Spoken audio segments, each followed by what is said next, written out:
అంటే ఎవరికైనా సరే లైఫ్లో ఒక స్టేజ్కి, ఇప్పుడు మీరు ఇంత కష్టపడి ఈ స్టేజ్కి వచ్చి మీరు డైరెక్టర్గా యాజ్ ఎ హీరోయిన్గా ఇంత వెల్ నోన్గా సెటిల్ అయ్యారు అంటే లైఫ్లో ఏదో ఒక లెసన్ ఉంటుంది మనకి, బ్యాక్గ్రౌండ్లో ఏదో ఒక లెసన్ నేర్చుకుంటాం. అలాగా మీరు నేర్చుకున్న లైఫ్ లెసన్ ఏంటి మీ ఎక్స్పీరియన్సెస్లో? ఎప్పుడెవరు నమ్మద్దు అంతే, పూర్తిగా భరోసా ఎప్పుడు ఎవరిని పెట్టద్దు. Never put all your belief in this thing ఎవరి మీద. అంటే మన డిఎన్ఏలో ఉందో ఏంటో తెలియదు, మనం ఇవాల్వ్ అవుతూ వచ్చాం కదా ఏది మంకీస్ నుంచి. సో తెలివితేటలు ఎక్కువైపోయి ఏమవుతుందంటే మనుషులు డిఎన్ఏ మారిపోయి వాళ్ళకి ఇమోషన్ కానీ గ్రాటిట్యూడ్ కానీ అన్నీ పోతున్నాయి. సో ఇప్పుడు మనం ఇంకా ఇప్పుడు పెళ్ళి గిల్లి అని ఎందుకు కనిపెట్టారు ఫ్యామిలీస్ కానీ, పండుగలు అయితే అందరూ ఒక దగ్గర ఉంటే that is the ultimate luxury. Family is the ultimate luxury what person can own. Unfortunately ఇప్పుడు ఫ్యామిలీ మెంబర్స్ మారిపోతున్నారు, ఫ్రెండ్స్ మారిపోతారు, పక్కన ఇండివిజువాలిటీ ఎక్కువైపోతుంది. కానీ ఇలాంటి టైంలో ఎవరైనా మీ మీద నమ్మకంగా ఎవరైనా ఉన్నారంటే మాత్రం మీ ఫస్ట్ ప్రాపర్టీ అదే. That is your first property. మీ ఆస్తి ఏదైనా ఉంటే అదే అని నా feeling. Luckily I have some people in my life very, వాళ్ళు ఎప్పుడూ నన్ను మోసం చేయలేదు, నమ్మకం ఉంది. సో ఎక్స్పీరియన్స్ ఏంటంటే వీడు నాకు తమ్ముడు లాంటోడు, వాడు నాకు పలానా ఇది అన్నది మాత్రం ఎప్పుడు అంత ఎంటాంగిల్ అయిపోయి ఉండకూడదు. ఇప్పటివరకు మనం దేన్ని పనికిరాకుండా చేసేస్తారు, అది మాత్రం నేర్చుకున్నాను. అండ్ ఇంకోటి, ఏదైనా జరిగిన తర్వాత మాట్లాడాలి, జరగకముందు మాత్రం ఎజ్యూమ్ చేయకూడదు.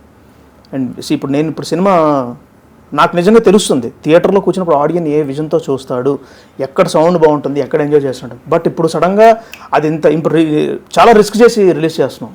There is lot of pain inside actually, but నేను బయటికి చెప్పట్లే. అలాగని చెప్పి ఫెయిల్ అయిపోతాను లేదు, సూపర్ సెటిల్ అయిపోద్ది మూవీతో నేను చెప్పలేకపోతున్నాను. ఒక డైసిక్ పొజిషన్లో ఇలా గాలిలో ఉన్నా. చెప్పాలంటే మన పవన్ కళ్యాణ్ గారి రిజల్ట్స్ రాకముందు గాలిలో ఎలాగైతే పాపం ఉన్నారో, ఎందుకంటే చాలా మంది డిసప్పాయింట్ చేశారు ఆయన, అసలు ఆయన హోప్ లేకుండా చేసేసారు. నిజంగా చెప్తున్నాను, కళ్యాణ్ గారు గెలిచిన తర్వాత I was the happiest person, one of the happiest person. అంటే ఒక మనిషికి బ్యాక్గ్రౌండ్ లేకపోయినా సరే చెమట వచ్చి కష్టపడితే miracles will happen. This is your lesson before the release of the film. Keep hope in your self అని చెప్పి కొంచెం కాన్ఫిడెన్స్ పెరిగింది ఆయన చూసిన తర్వాత. పవన్ కళ్యాణ్ గారు ఫైటర్, 10 ఏళ్ళు ఆగకుండా ఫైట్ చేశారు. లేకపోతే చుట్టుపక్కల అందరూ నెగిటివ్ మాట్లాడేవాళ్ళు. చాలా అది ఎలా ఉంది, స్లిప్పర్ షాట్ లో ఉంది అసలు, అన్బిలీవబుల్.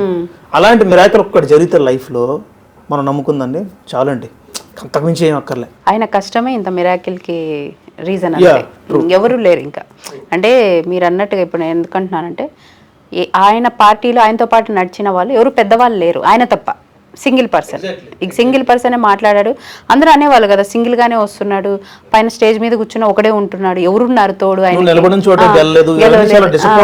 ఇవన్నీ కాకుండా కొంతమంది పెయిడ్ ఆర్టిస్టులు ఆయన గురించి నోటుకొచ్చినట్టు మాట్లాడడం చాలా తప్పండి. మనం ఒకరికొకరు మినిమం రెస్పెక్ట్ చేసుకోవాలి కదా. సో అలాంటి చాలా పడ్డారు కదా ఆయన. ఇన్ఫ్యాక్ట్ చెప్పాలంటే మమ్మల్ని ఇలా అవమానించే వాళ్ళు ఎవరు లేరు. వీఆర్ జస్ట్ స్ట్రగుల్తో పాటు మాట్లాడడం in public domain after such a big image is not a joke. నేను కళ్యాణ్ గారి ఫ్యాను, చిన్నప్పుడు బాగా ఫ్యాను. ఆ తర్వాత నేను నా పని నేను చూసుకోవడం కోసం I concentrated on my self. But his journey inspired me a lot. ఇది జరిగిన తర్వాత ఒకలాంటి కొత్త హోప్ వచ్చింది లైఫ్ మీద. ఐ థింక్ రవితేజ గారు ఒక యాక్టర్ అయిన తర్వాత చాలామంది మాకు ఎలాగైతే ఆదర్శం అయ్యారు, కళ్యాణ్ గారు పాలిటిక్స్లోకి ఎంటర్ అయిన సక్సెస్ అవ్వడం కూడా మాకు అంతే ఆదర్శం అని నా ఫీలింగ్. అవునులేండి, అంటారు కదా సినిమా వాళ్ళకి రాజకీయాలు పనికిరారని.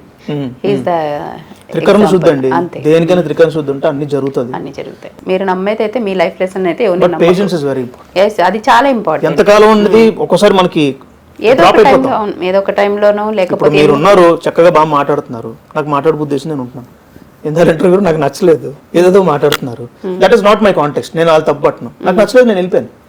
నేను వాళ్ళు జడ్జ్ చేయట్లేదు, నేను వాళ్ళు డిస్రెస్పెక్ట్ చేయడం కూడా వెళ్ళలేదు. నా కాంటెక్స్ట్ కాదు అది, నేను మాట్లాడే మాటలు కాదు అది, నేను వెళ్ళిపోయాను. So it depends upon the people also. Great